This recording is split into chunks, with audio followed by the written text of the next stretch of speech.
जीवन मूल्य या कार्यक्रमामध्ये मी माधवी आपल्या सर्वांचं स्वागत करत आहे। मागच्या सत्रामध्ये आपण डॉक्टर सचिन यांच्याशी भावना या विषयांवर बरीचशी चर्चा केली होती आणि त्यावेळेला डॉक्टर सचिननी आपल्याला अनेक प्रकारच्या भावना, सकारात्मक नकारात्मक ह्या भावनांबद्दल सांगितलं। तर त्यापैकी एक विशिष्ट भावना जी अगदी सर्वांमध्ये आपल्याला बघण्यात येते ती आहे क्रोध, अँगर ज्याला आपण म्हणतो। तर डॉक्टर सचिन पुन्हा एकदा आपलं स्वागत आहे। आणि ह्या अँगर किंवा क्रोध ह्या विषय अगदी प्रत्येकाच्या जीवाजवळचा विषय आहे, कारण अगदी छोट्या छोट्या गोष्टींसाठी लोकांना राग येतो, क्रोध येतो। अगदी छोटीशी गोष्ट कुणाच्याही जीवनामध्ये लहान मुलांपासून मोठ्यांपर्यंत आपल्या मनाविरुद्ध जरा जरी काय झालं तर राग जो आहे हा पटकन येतो।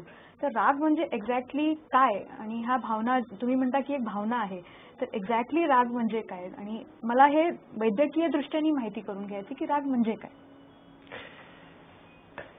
राग किंवा क्रोध हा शब्द फार चांगला आहे, ज्याला इंग्रजीमध्ये आपण अँगर म्हणतो। हा विषय खरंच सगळ्यांना फार आवडतो आणि भरपूर लोकांना याच्यामध्ये आवड याच्यासाठी आहे कारण प्रत्येकाची एक जिज्ञासा असते आणि त्याला जाणून घ्यायचं असतं की हा राग कशा प्रकारे मी याच्यावर नियंत्रण मिळवू शकतो आणि काही लोक त्याला शस्त्रमधून वापरतात। तर हा राग एक्झॅक्टली आहे काय, तर वैद्यकशास्त्राने याच्यावर फार संशोधन केलेलं आहे आणि आमच्याकडे भरपूर काही स्टडीज आहेत ज्याच्याद्वारे आम्ही पाहिलेलं आहे की रागाने काय काय शरीरामध्ये होतं। तर हा जो क्रोध आहे तर या क्रोधामुळे जसं आपण मागच्या सत्रामध्ये पाहिलं की मेंदूमध्ये एक अमिगडाला नावाचा एक भाग असतो, मध्यभागी असतो, केंद्रभागी मेंदूमध्ये। तर हा अमिगडाला नावाचा जो भाग आहे त्याचा रागाशी फार कनेक्शन आहे आणि राग किंवा क्रोध येणं हे एक निसर्गाने आपल्यामध्ये असं एक सिस्टीम बनवलेलं आहे। काही जण म्हणतात की राग हा येणं फार गरजेचं आहे, नॅचरल आहे, काही जण म्हणतात नाही ह्याच्यामुळे नुकसान होतं। तर ही इमोशन्स जेव्हा जागृत होतं, ही भावना जेव्हा येते तेव्हा आम्ही बघितलं, डॉक्टर्सनी असा प्रयोग करून बघितला की आपल्या मेंदूमध्ये दोन सर्किट आहेत किंवा दोन असे रस्ते आहेत, एक आहे शॉर्ट रस्ता आणि एक आहे लॉंग रस्ता।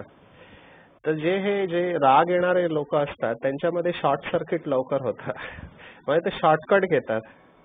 एखादी परिस्थिती आपल्या समोर आली, जसं तुम्ही म्हणालात की इच्छेविरुद्ध घडलं, तर जी भावना आहे ती अमिगडालावरून परत येते आणि तुरंत ऍक्शन घेतली जाते, ज्याला आम्ही इंग्रजी म्हणतो जे राग येणारे, ज्यांना क्रोध येणारे लोक असतात ते रिॲक्टिव्ह असतात। ते विचार नाही करत, पहिलं कृती करतात आणि मग विचार करतात। कारण राग करणारा व्यक्ती नंतर त्याला पश्चाताप होतो की आपण राग केला नाही पाहिजे, कारण ते शॉर्टकट घेतात। आणि जे संतुलित व्यक्तिमत्व आले असतात त्यांच्यामध्ये पण ही भावना येते, पण ते त्या भावनाला लॉंग कटनी म्हणजे अमिगडाला पासून परत तो कॉर्टेक्स पर्यंत येण्याऐवजी तो वाया निओकॉर्टेक्स, हा एक निओकॉर्टेक्स नावाचा एक एरिया असतो मेंदूमध्ये जो आपल्या भावनांवर नियंत्रण ठेवू शकतो। तर त्याद्वारे ते विचार करून मग ते निर्णय घेतात, तो लॉंग रस्ता असतो। तर जे लॉंग कट घेतात ते या भावनेला नियंत्रित ठेवू शकतात आणि जे शॉर्टकट घेतात, जसं मी सांगितलं, शॉर्ट सर्किट त्यांच्यामध्ये होतं। तर ही क्रोधाची भावना जी आहे जेव्हा आपल्यामध्ये ही जागृत होते काहीही कारणास्तव, तर डॉक्टर्सनी आणि सायंटिस्टनी पाहिले की त्याच्यामुळे शरीरामध्ये काही चेंजेस होतात आणि ते चेंजेस जे असतात ते नकारात्मक असतात आणि त्या नकारात्मक चेंजेसमुळे आपल्या शरीराला आणि मनाला नुकसान होतं फार। डॉक्टर साहेब, आत्ताच तुम्ही म्हटलात की शरीरावर काही परिणाम होतात त्याचे, तर असे विशिष्ट कोणकोणते परिणाम आहेत जे एखाद्या व्यक्तीला जो खूप क्रोध करतो, खूपदा मी पाहते सुद्धा, आमच्या लक्षात येतं की एखादा व्यक्ती खूप क्रोध करतो आणि अचानकच त्याला अटॅक वगैरे येतो, असं काहीतरी पाहण्यात येतं, किंवा राग करतो आणि अचानकच चक्कर येऊन पडून जातो। तर असं आपण नेहमीच बघतो, पण ह्या व्यतिरिक्त असं काही मेजर आहे का, ज्या गोष्टी मेजर शरीराचे असे काही भाग आहेत का ज्याच्यावर रागाचा परिणाम होऊ शकतो, दुष्परिणाम होऊ शकतो? येस, जसं तुम्ही म्हणालात, रागाचा आणि आपल्या रक्ताभिसरण संस्थेचा फार घनिष्ठ संबंध आहे। कारण वैद्यकशास्त्रामध्ये ज्या काही स्टडीज आलेल्या आहेत त्या राग आणि हृदय ह्याच्यावर आलेल्या आहेत, भरपूर स्टडीज आहेत। मला आठवतं आम्ही कोरोनरी आर्टरी डिसीज म्हणजे ज्याच्यामध्ये हार्ट अटॅक येतो, तर अगोदर आम्ही म्हणायचो की हार्ट अटॅकचं कारण जे आहे तुमचं वजन जास्त आहे, डायबिटीस आहे किंवा तुम्ही धूम्रपान करता किंवा तुमच्यामध्ये दुसरे घटक आहेत जसं तुमचं बैठाळू जीवन पद्धती आहे. तर हे अगोदर आम्ही म्हणायचो. हल्ली आम्ही बघितलंय की आपल्या भावनांमुळे सुद्धा हा हृदयरोग येऊ शकतो. डॉक्टर्स आधुनिक वैद्यकशास्त्राला स्वीकार करायला लागले की भावनांचा आपल्या शरीरावर परिणाम पडतो. तर त्याच्यामध्ये अँगर आणि आयसोलेशन, एकाकीपणा म्हणजे क्रोध हा फार महत्वाचा घटक आहे. जसं आपण स्लाइडमध्ये बघतो की भरपूर वेळा रिसर्चने पाहिलं की हार्ट अटॅक येण्यापूर्वी 2 तास अगोदर भरपूर पेशंटमध्ये आम्ही बघितलं क्रोध हा फार मोठा घटक आहे. म्हणजे ज्यांना क्रोध जास्त येतो त्यांना हार्ट अटॅक येण्याचे जास्त चान्सेस असतात. आणि एखाद्याला हार्ट अटॅक येऊन गेलेला आहे, हृदयघात, आणि त्याच्यानंतर जर त्याने क्रोध केला तर त्याच्या हृदयाची जी पंपिंग कॅपॅसिटी आहे, हृदय एक पंप आहे, ती पंपिंग कॅपॅसिटी कमी होते. आणखीन हार्ट कमी करायला म्हणजे धडकणं, त्याचं पंपिंग जे रक्त फेकण्याची जी शक्ती आहे ती कमी होते रागावल्यानंतर. आणि भरपूर आम्ही बघितलेलं की आमच्याकडे हे पेशंट यायचे हृदयाचे पेशंट. तर ब्रह्माकुमारीचा हा प्रोजेक्ट आहे की कसं राजयोगाद्वारे आपण हृदयातले जे ब्लॉकेजेस आहेत ते आपण दूर करू शकतो. तर अशा पेशंटना आम्ही त्यांचा राग मेजर करायचो. म्हणजे असे काही टेस्ट आहेत सायकोलॉजीमध्ये, मानसशास्त्रामध्ये, की आम्ही तुमचा राग मेजर करू शकतो की तुमचा राग किती पॉईंट पर्यंत आहे. तर आम्ही बघितलं की ज्यांना हार्टचा आजार आहे, हार्ट अटॅक, त्यांच्यामध्ये रागाची मात्रा, अँगर स्कोर त्यांचा जास्त आहे. मग ह्या लोकांना जास्त ब्लॉकेजेस होतात. ज्यांच्यामध्ये अँगर जास्त आहे त्यांच्या हृदयाच्या रक्तवाहिन्या लवकर आणि जास्त प्रमाणात बंद पडतात. आणि हे पण बघितलं की ज्यांच्या मनामध्ये काही लोक राग व्यक्त नाही करत पण ते आतमध्ये ठेवतात, त्यांना पण जास्त ब्लॉकेजेस होतात. तर राग आणि हृदय ह्याच्यावर भरपूर संशोधन झालेलं आहे.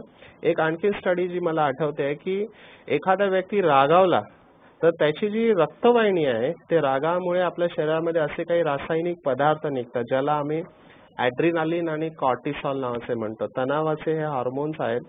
तर हे काय करतात, आपली हृदयाची रक्तवाहिनी अशी संकुचित करतात, ती आकुंचन पावते. तर जेव्हा ती आकुंचन पावते तर तेव्हा हृदयाला रक्तपुरवठा कमी होतो. तर सायंटिस्टने पाहिलं की जेव्हा एखादा व्यक्ती रागावतो तर ती त्याची रक्तवाहिनीची आकुंचन पावते, ती भरपूर तास ती आकुंचन पावलेली असते. म्हणजे एकदा तुम्ही रागवला तर पुढचे 4-6 तास ती नॅरो झालेली असते. आणि तुम्ही जर पुन्हा पुन्हा रागवलात तर क्रोनिकली म्हणजे भरपूर वेळेपर्यंत तुमच्या हृदयाचा रक्तपुरवठा कमी झालेला असतो. तर हा नुकसान हृदयाला होत होता. आणि हे पण आम्ही बघितलंय की जे लोकांमध्ये राग भरपूर आहे, क्रोध आहे, तर त्या लोकांना ब्लड प्रेशर त्यांचा लवकर वाढतो. आणि त्यांना ब्लड प्रेशर मेंदूमध्ये जर वाढला तर मेंदूतल्या बारीक अशा एकदम केस असे जसे आपल्या डोक्यावर असतात तशा बारीक कॅपिलरीज असतात, आम्ही ज्याला म्हणतो रक्तवाहिन्या असतात, ज्या नाजूक असतात. जर तुम्हाला भरपूर राग येत असेल तर या नाजूक रक्तवाहिन्यांवर पण प्रभाव पडतो आणि या नाजूक रक्तवाहिन्या फुटू शकतात.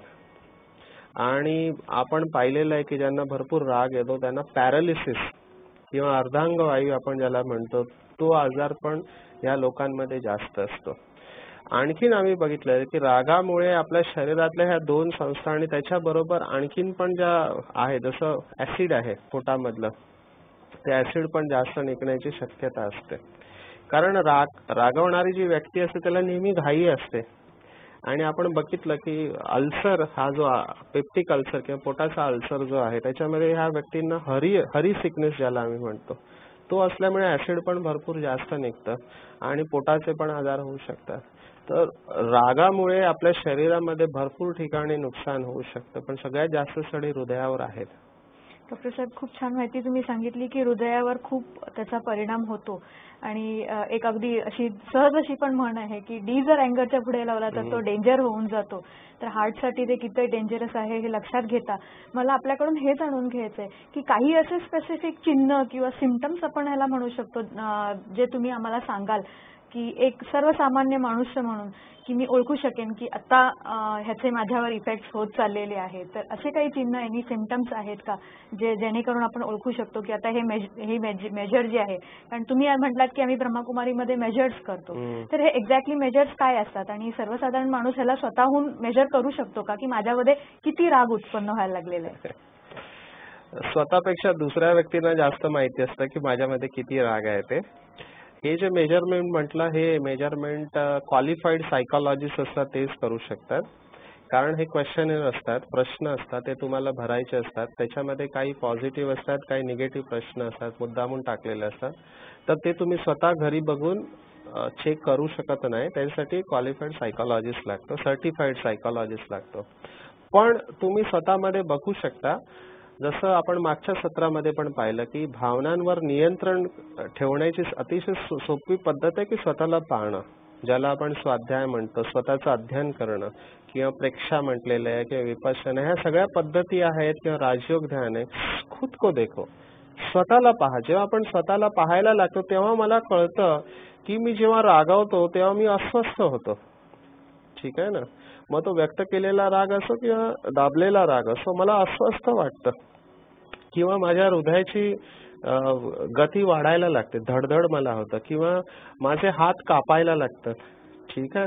आणि रागवल्यानंतर खूप वेळेपर्यंत माझा मूड ऑफ झालेला असतो, मी प्रसन्न अवस्थेत राहू शकत नाही रागवल्यानंतर. तर हे सगळे लक्षणं तुम्हाला कॅच करायचे असतात की रागवल्यानंतर माझा हा राग जो आहे तो कुठल्या अंगापर्यंत काय इफेक्ट घेऊन जातोय, हे तुम्हाला स्वतःला बघावं लागेल. आणि भरपूर एक पेशंट मला असे बोलले की रागामुळे मायग्रेन किंवा हेडेकचा पण रागाचा फार सूक्ष्म कनेक्शन आम्ही पाहिलेलं आहे. तर रागामुळे माझं डोकं दुखतं का हे पण मला बघितलं पाहिजे.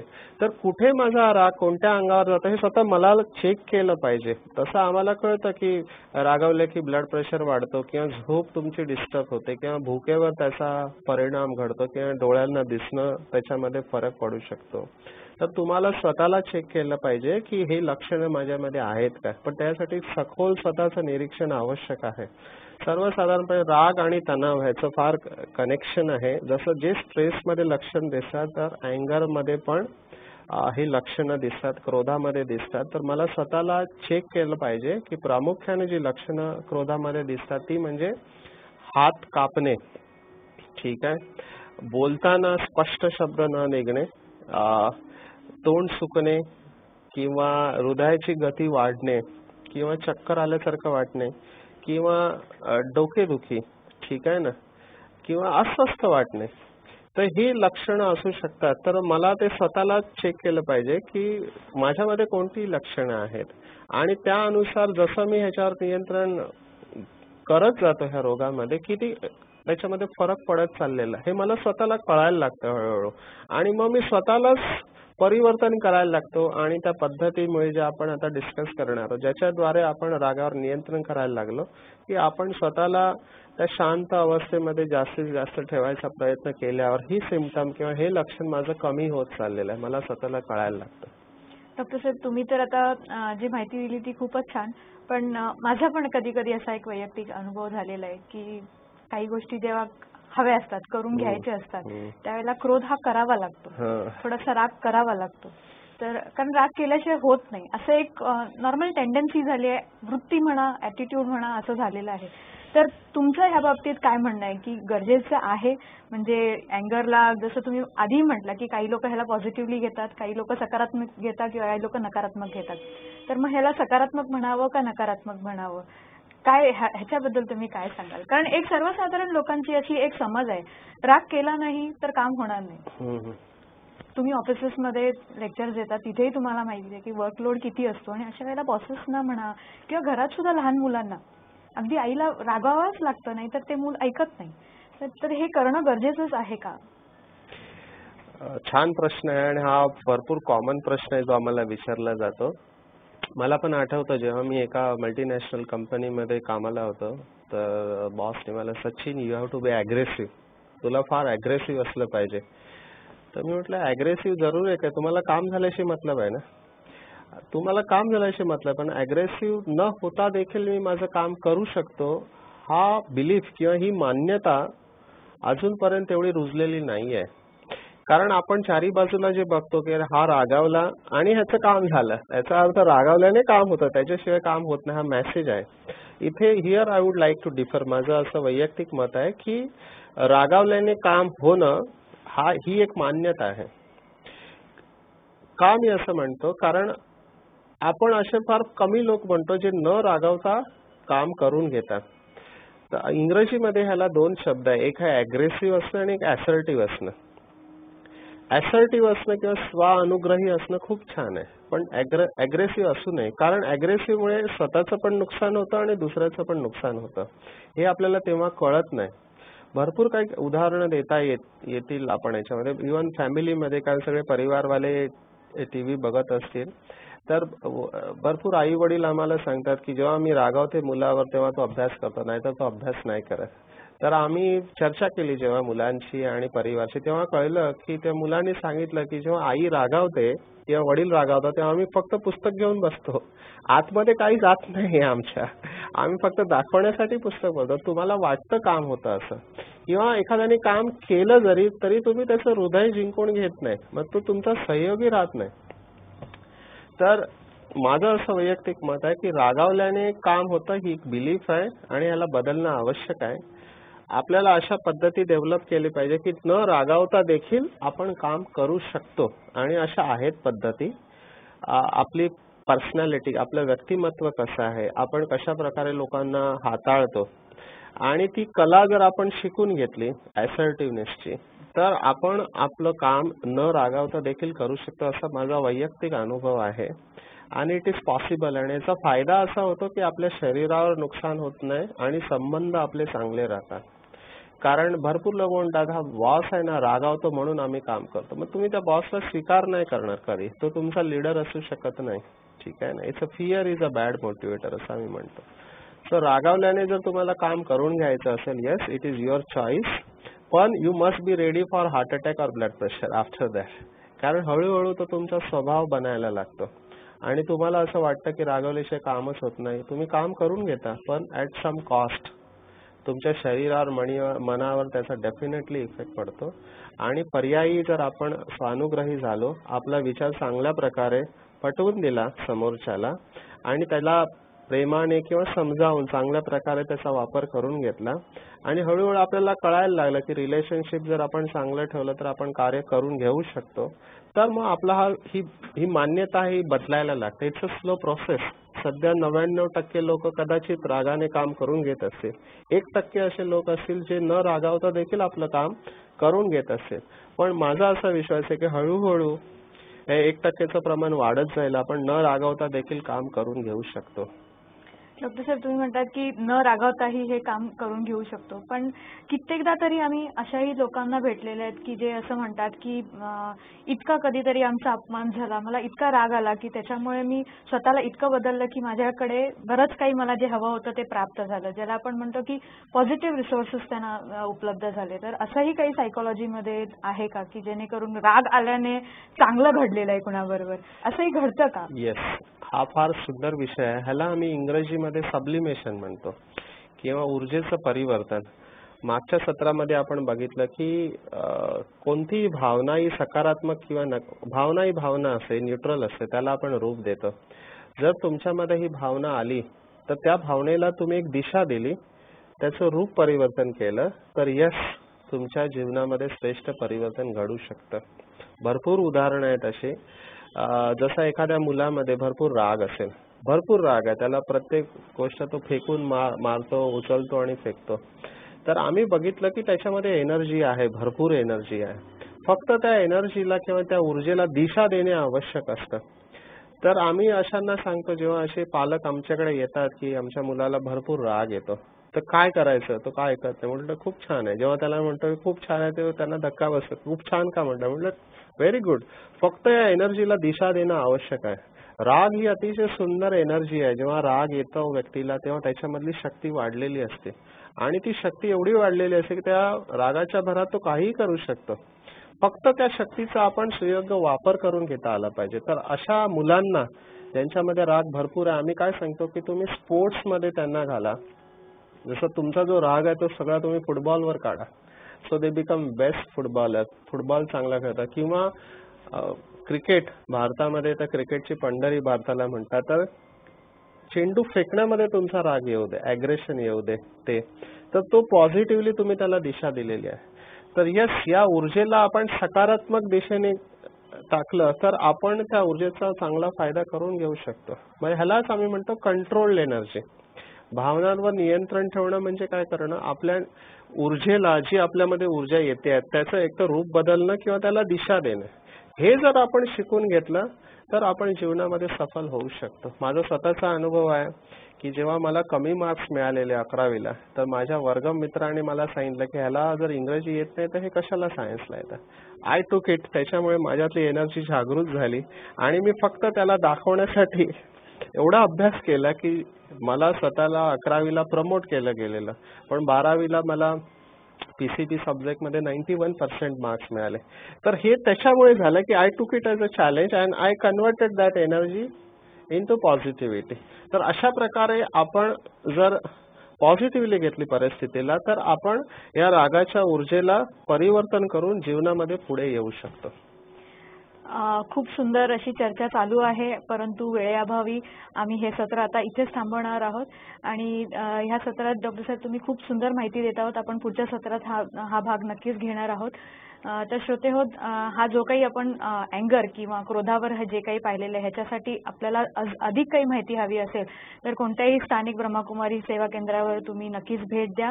त्याचप्रमाणे www.bkmarathi.com ह्या वेबसाईटवरही तुम्ही व्हिजिट करू शकता. तर नक्कीच पुढच्या सत्रामध्ये आपण भेटूया.